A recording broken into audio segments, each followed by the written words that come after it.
to realise is that words aren't enough. They've got to provide the support and the information to schools so that heads and teachers can make the arrangements that enable children to come back safely in September. Okay, lovely, come in. Schools have been given advice on reopening. It will be different when they're all back, but head teachers have been planning for months, keen to get pupils back into the classroom. Many parents have been absolutely marvellous at supporting their children and supporting their learning. But I think in terms of routine and structure and systems, they desperately need to get back into some kind of routine, as do their families. Families soaking up the sunshine in Yorkshire today.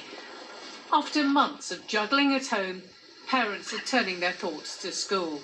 I think we should have gone back in after September, at September after the holidays, but I think it was totally pointless taking them back before, just for that short period of time. I think it's a good idea because the break was quite big. Asking my son's opinion, and he's really, really happy to go back to school in September, so if he's happy, I'm happy.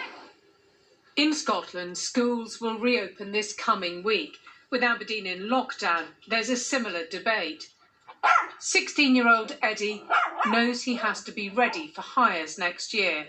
Getting back to school, I feel that I'll be able to achieve more than in my house. But definitely a big con is, will we be able to socially distance? That's the main thing for me, because I'm obviously living with my gran who's shielding. Every step towards normality carries some risk. Scientists will be trying to gauge the effect of each move. But in the end, deciding what matters most is down to ministers. Brammy Jeffries, BBC News. Well, let's talk to our political correspondent, Nick Eardley, who's at Westminster. Nick, the government's message is unequivocal on schools. If other easing of the lockdown has to be paused, so be it. Yeah, absolutely, Clive. It's just over a week since England's chief medical officer warned that we may be reaching the limit of what can be reopened, that there are trade-offs to be had in future. When one thing opens, another may have to close to make sure the virus doesn't spiral out of control.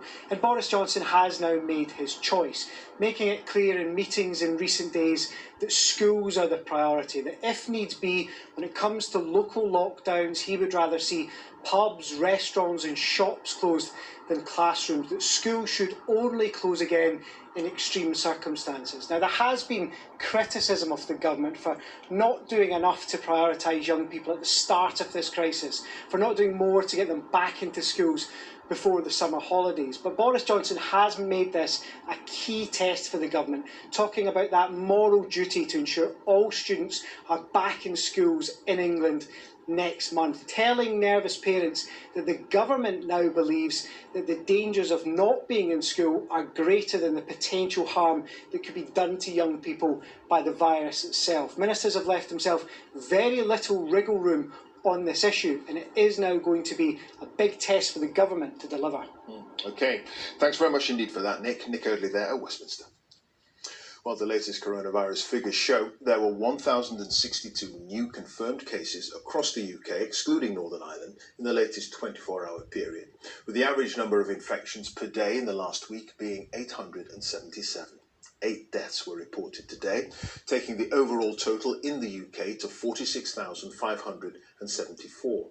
On average, in the last week, there were 53 deaths every day. OK, our health correspondent Catherine Burns is here. The infection rate's going up. Yeah, and this is number